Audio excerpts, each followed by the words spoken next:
beautiful, what's up? Welcome back to the channel. My name's Caitlin if you are new here. If you have seen my how to create different weekly spreads for your bullet journal on this channel, I have a lot of them. If you haven't, I'll link them up above or down in the description box below for you. I cover a lot of different ways to create different weekly spreads. A lot of them are quick and easy, minimalistic weekly spread ideas, but I never show you how to actually add in your theme.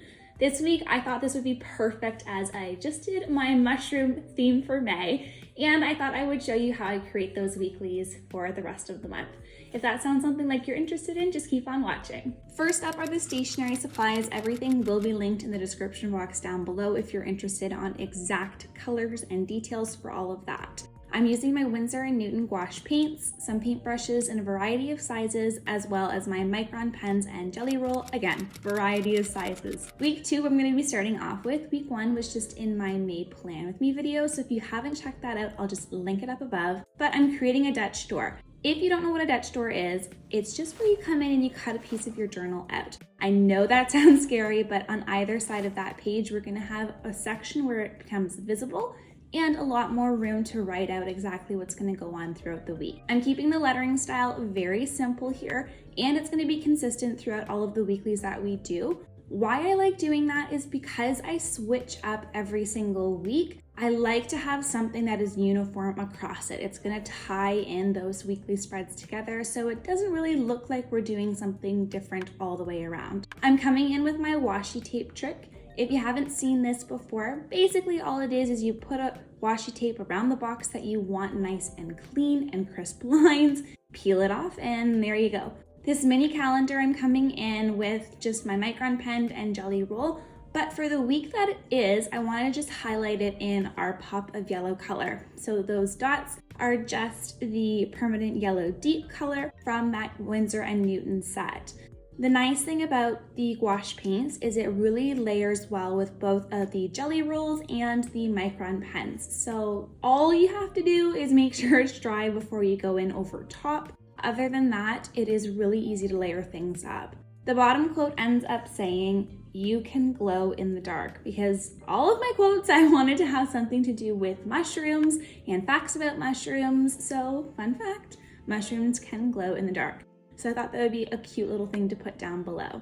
I'm keeping it really simple with the weekly spread that I'm doing here, sectioning off the top red box for our date and day of the week, and then the yellow just around it to keep, again, with the color that we want to go with. My suggestion when you are doing boxes is to just go slow and steady. There is no rush. You can also use different pens versus paint if you feel a bit more comfortable with that and getting straight lines with the ruler. All of the mushroom designs that I'm going to be showing you today are going to be linked just in the description box down below in a PDF format. So you're able to go on there, download it, print it off, and then follow along if you want the exact same size, shapes, and layouts that we got going on here. And you can fill that out again with the paints, markers, watercolors, whatever you'd like as well, just to help make it a little bit easier for you. So this first mushroom, I'm coming in with a red top and then a dark brown and a light brown bottom stem. Coming in with detailing, I'm putting a darker side on the left of this mushroom. So all I'm doing to get that darker color is adding in a little bit of black to whatever my base was. That's gonna deepen the hue of the paint. I had my little white dots come in for the top of the mushroom, but that was really it. This one was by far the easiest mushroom to do. So if you think that you want to try one out, this would be the go-to mushroom recommendation here. I'm coming in with my tape because I want a crisp line and adding a bold yellow color for the background.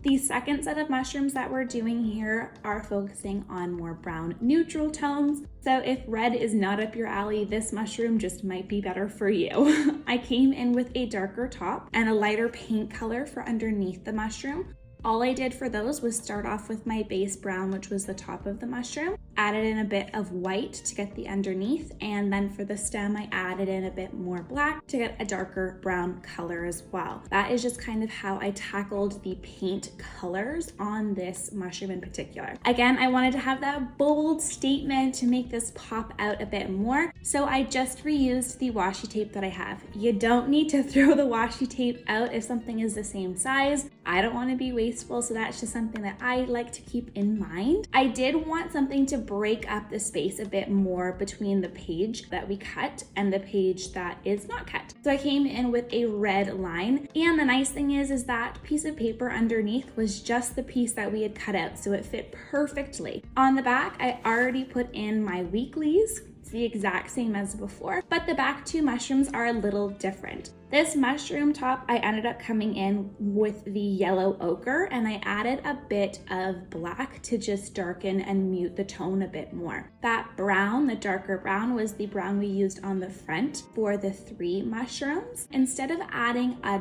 darker shadow on the left side, I'm coming in and I'm adding a highlight. So this is something that you can do as well, just to add a bit more definition to your painting. Adding highlights, shadows, one side. I keep it really simple, just with a line or a couple of dashed lines, and that's it. I'm a very beginner painter when it comes to things with using gouache or acrylics or even watercolors. I've done a couple watercolor plan with me's before, and I'm learning as I'm going, trying to help you out as well. If this is something that you find a little intimidating, test it out on another piece of paper.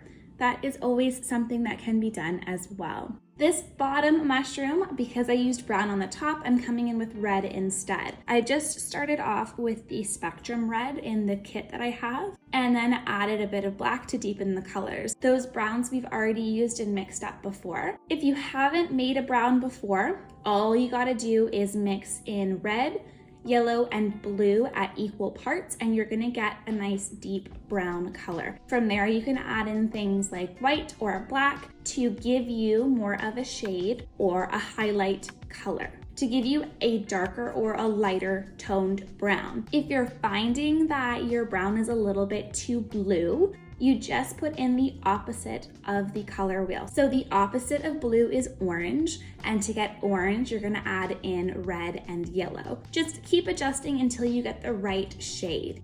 It all just comes with practice, and it's something that I'm learning as well along the way. The side column here is for my business goals, and here I'm just going to be tracking a couple of tasks that I want to get done to help improve my YouTube, Instagram, and my blog. Week 3 is going to be a little bit different, and I decided to take a more vertical approach. So I'm coming in with my washi tape and sectioning off different columns up at the top. I am first putting in the lines to where the box begins and ends, because I am famous for going over the line and making a mistake, needing my jelly roll pen or something to fix it. So I just thought I would make it a little easier for myself and block that off. With the exact same lettering style, I'm coming in with Monday to weekend, because I'm only doing 6 sections just across the page. And underneath, I end up putting the number with just a little line across to add a bit of a border to the top. In the middle section, I end up dividing those columns into the top, which is a little smaller, and the bottom, which is a bit bigger. What is dividing it here is the little mini mushrooms. I'm hoping that you ended up practicing the bigger mushrooms on the larger scale for our first weekly that we did in this video, because these are just smaller variations to it. I came in with a really small detailed brush and just took my time. The nice thing about having mini paintings is that you don't need as many details to make it look good. So come in with a solid color for the tops of the mushrooms and the stems, and then add a little bit of a highlight or a shadow to it on one side or the other of the mushroom, and things like lines or little dots, which you'll see I do later on one of the mushrooms to add a bit of definition to it. To make it a little bit easier on myself, the mushroom layout on the left side of the page is the exact same as on the right side of the page. The only difference is that I ended up changing the color of the mushroom, or I ended up changing the position in which mushroom is in the foreground versus the background. That could also add a bit of variety to your painting without having to complicate it too much. So if you don't like a color that I end up using on a specific mushroom, go ahead and change it. Switch it up. It doesn't matter what you do. It is your painting and you should feel comfortable doing what you have. Now that both of those sides are done, I'm coming in with a bit of a border around the page just to ground it a little bit more and incorporate our yellow tone as well. The top part of those boxes are going to be used for my daily goals when it comes to my business, and the bottom part of the box is going to be specifically related to my weekly tasks.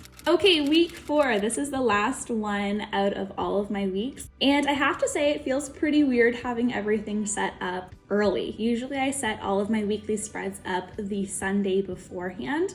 Let me know just down in the comments below if you as well set it up each week or if you get it all pre-planned out at the beginning of the month. I have to say it'll be really interesting. I'll let you know just at the end of the month on my Instagram how I felt about it all. The left side of the page, I'm just sectioning off into 8 equal boxes and having the title stripped in red. Coming in with my Jelly Roll pen again with the same lettering. Now I know I have 8 boxes and there's only 7 days of the week, so you can always switch up that last box to be whatever you want. A note section, maybe grocery list. For me, I decided to put it as a next week. So anything that I think is important or relevant is gonna go in that box. I have a little section here for a mini calendar. And again, I'm highlighting those areas of the week that it is. So I had to count down because I didn't want to mess up. But if you did, you can always come over top of it with a scrap piece of paper as well.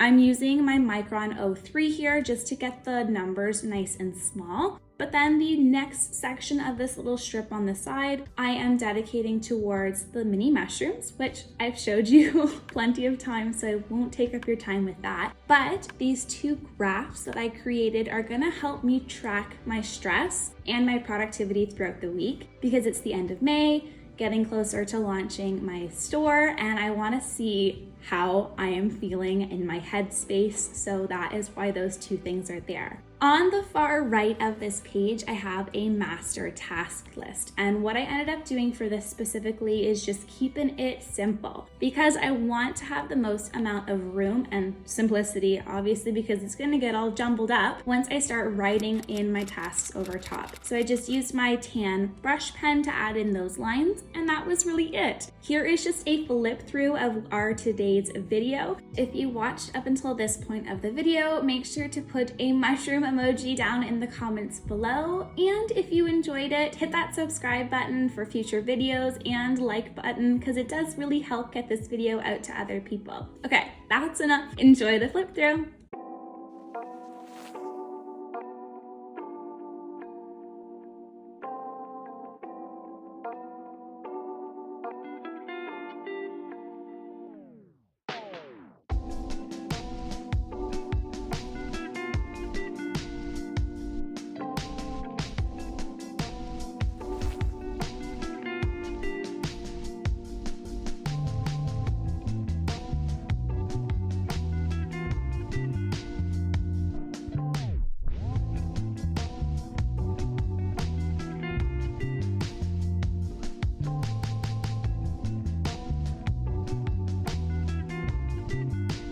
Well, that's it. Thank you for watching the video, and if you enjoyed it, make sure to smash that like button, hit the subscribe button, and comment down below. It really does help support to get the video out there for other people who might be interested. I'll see you next week with another video. Bye!